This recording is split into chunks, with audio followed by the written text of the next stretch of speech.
Folks, bunch of headlines this morning about new MacBook Pros, and not just new as in like, oh, they've got a new chip. We're talking a redesign. This is something that I've talked about in a number of videos. If you guys watch the channel, you know I have been trying to figure out as much as I can about this new redesigned MacBook Pro. See, the issue was the M1 MacBook Pro, which came out a couple of months ago, didn't change anything about the design. It even used the same cooling fan as the previous Intel MacBook Pro, which is probably unnecessary. And one of the big things that excited me about the new Apple Silicon transition is that it would allow Apple to actually redesign their notebooks. Now, traditionally, Apple has operated on a 4-year upgrade cycle, so we had Unibody MacBook Pro came out in 2008, Retina in 2012, the Touch Bar in 2016, but then in 2020, we didn't get a redesign. And that's probably because Apple was focusing on this transition. But now we are finally coming due for a redesigned MacBook Pro, and these reports look really, really interesting. Now, what's different about today's video, and the reason why I'm so excited, is that I haven't actually read any of these articles. So I'm borrowing this idea from a good friend of mine, Rene Ritchie. If you don't know him, go check out his channel in the link below. And he's started doing in the last couple of months and weeks this new thing where he reacts to leak bombs and he kind of reads through them. And I figured I would do the same because I'm really excited and I couldn't wait to start talking about this until I had even finished reading them. So without any further ado, let's get started. Okay, we don't have time for all that. Let's talk about this, because look at this headline. The first article that I've pulled up here on The Verge. 2021 MacBook Pro will ditch the Touch Bar and bring back MagSafe, say reports. What? MagSafe coming back? No more Touch Bar? Is this like what every good old days Apple fanboy has been dreaming of since 2016?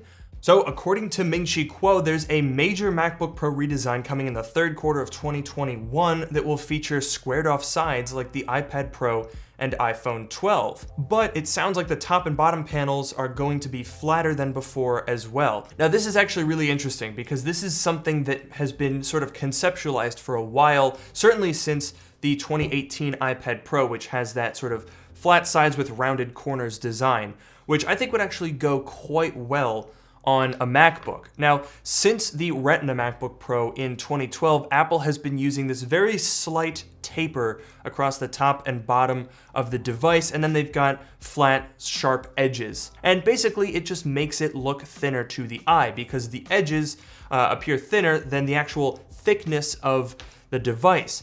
However, as I was saying in the intro to this video, with Apple Silicon, presumably you don't need as much cooling hardware, and because they're so efficient, you can get away with fewer batteries. So, you see where I'm going with this? You can make the whole device thinner, and you don't need to have that taper.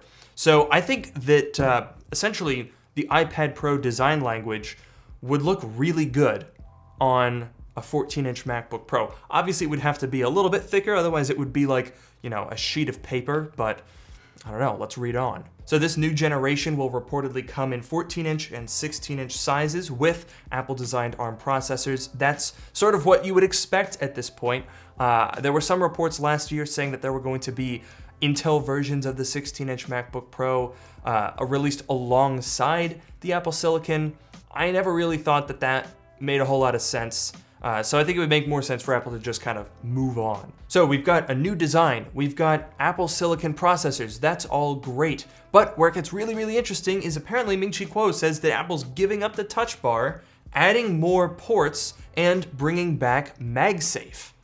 What? This is not what we expected, okay? A new design, that was sort of like, okay, well, it's about that time of year for a new design, but bringing back the ports, getting rid of the Touch Bar, is Apple admitting that they're wrong beyond just the butterfly keyboard? Basically just getting rid of everything that happened from 2016 to early 2019? That's very interesting. Now, I'll be honest, I'm not quite sure about MagSafe, because obviously I love MagSafe. It's a great charger, and I have a lot of MacBooks that use it, and I love it. However, I do really, really like USB-C. I think it is a great connector. You can have displays, you can charge multiple things. I have one charger for an iPad and a MacBook. I love that. I don't want that to change. I could also foresee maybe doing it the way that Microsoft does it with the Surface. So they have like their Surface charger that comes in the box, but you can also charge it with the USB-C ports. So if Apple were to do that, I think that would probably be the best way to do it. And also getting other types of ports, quote, a wider range of ports, reducing the need for dongles, that I'm all for, right? All I want really is an SD card reader. I don't know what else Apple is planning on bringing back, but SD card reader is a must on a MacBook. So many people use them for photography, video editing, and SD cards are nearly ubiquitous. Please bring it back. So there's a couple of parts of this that we sort of have to mentally work with. Now, the first one is, obviously, new design is great, more ports is great. Getting rid of the touch bar, well, that's gonna be a little bit tricky, right? Because basically the way that Apple has marketed the touch bar so far has been as an upgrade, right? When you go from the MacBook Air to the MacBook Pro, if you go down their spec sheet, it says touch bar, like it's a good thing. Now, some people love it, some people hate it. I personally don't really care, but it would be weird if this new generation of MacBook Pro, which I would expect to come in on top of the M1 stuff price-wise, and then it would delete the touch bar, that's gonna be a hard one for Apple's marketing to manage. I know that a lot of people are not gonna care. A lot of people are gonna say, I would pay to remove the touch bar, but in terms of marketing, it is a little bit strange. Maybe that's all semantics. The point is, with this major development, is that we've got a significant MacBook Pro redesign on the way, a 14-inch MacBook Pro. Finally, we have some concrete information. This has been something that's sort of been presumed since November of 2019 with the 16-inch MacBook Pro, because it just kind of makes logical sense. And I know that a lot of people were disappointed when the M1 Max didn't have a new or even at all different design. Now, I also know that there are going to be people watching this right now going, Luke, you've been recommending the M1 Max, and now you're telling me that I spent $1,300, which was the maximum budget that I had wanted to spend on a laptop, and now there's gonna be a new one coming out in a couple of months that's gonna make me look like an idiot? Well, no. Okay, so the way that Apple tends to do their new generation is usually as a premium over the current one instead of a direct replacement, at least right away, and certainly for the lower end tier. So if we rewind back to 2016 with the Touch Bar MacBook Pro, the base model of that new generation was actually on top of the early 2015 Retina MacBook Pro. So I would expect the same thing to happen here, where the $1,299 M1 MacBook Pro probably isn't going to go anywhere. The fact that Apple kept around the 4 Thunderbolt port Intel MacBook Pro tells me that that is what is going to be replaced. So I wouldn't expect any of the M1 Macs to go away or change in price or anything, at least for probably the rest of this year, until they get maybe an M2 in October. Now, one thing that's really interesting is we've heard about an iMac coming out with iPad Pro design language, and now we're hearing a MacBook Pro with iPad Pro design language. So does that mean we're going to get rounded display corners?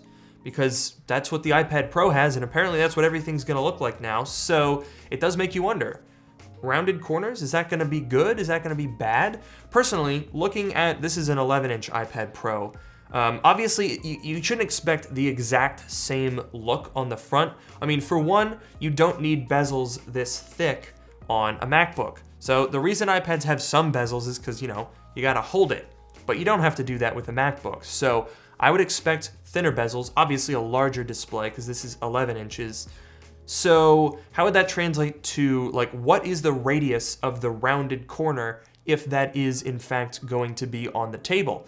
Now, if it's about the same as the iPad Pro, if you're looking at this and you kind of blow it up mentally to 14 inches, I really don't think that would be very intrusive. There's not a whole lot that goes on in those very little tiny corners of a display anyway. So aesthetically, I think it would actually look really cool, and I don't think it would get in the way very much. So yeah, bring it on. Rounded display corners, bring it back. I say bring it back because actually in the early versions of Mac OS X, the top bar had rounded corners. The displays weren't actually rounded themselves, but the UI was rounded, so that would be sort of a nice callback to 20 years ago. Well, folks, this is a lot to be excited about. Now, from these reports, it's looking like this isn't an imminent thing. So Ming-Chi Kuo expects the 14-inch and 16-inch to launch in the third quarter of 2021. So that doesn't begin until late June. So I think one of the timelines that I had discussed in a video last year was like a WWDC announcement. So that very well could still be the case. So this isn't necessarily going to be like a March release. We are expecting some iPad stuff early this year. So don't expect this to be like imminent. But WWDC 2021, I think that's going to be an interesting time to watch out for. These certainly are not going to be press release products, so be on the lookout for event schedules, event rumors, and if you are looking to spend more than, I would say, $1,500 on a new MacBook, don't wait, because these are going to be really interesting. I didn't say really good because we don't know that yet. They could still mess it up, but I have good expectations. I think this is going to be a fun year. So thank you guys so much for watching this video. Let me know if you liked this format. It was a little bit off the cuff. So let me know that stuff in the comments below. Don't forget to like, comment, and subscribe. Follow me on Twitter @LukeMiani, and check out my subreddit, which is linked down below. And with that, I'll see you all in the next video, which I'm also filming today, so I'll have the same shirt on. But don't worry about that.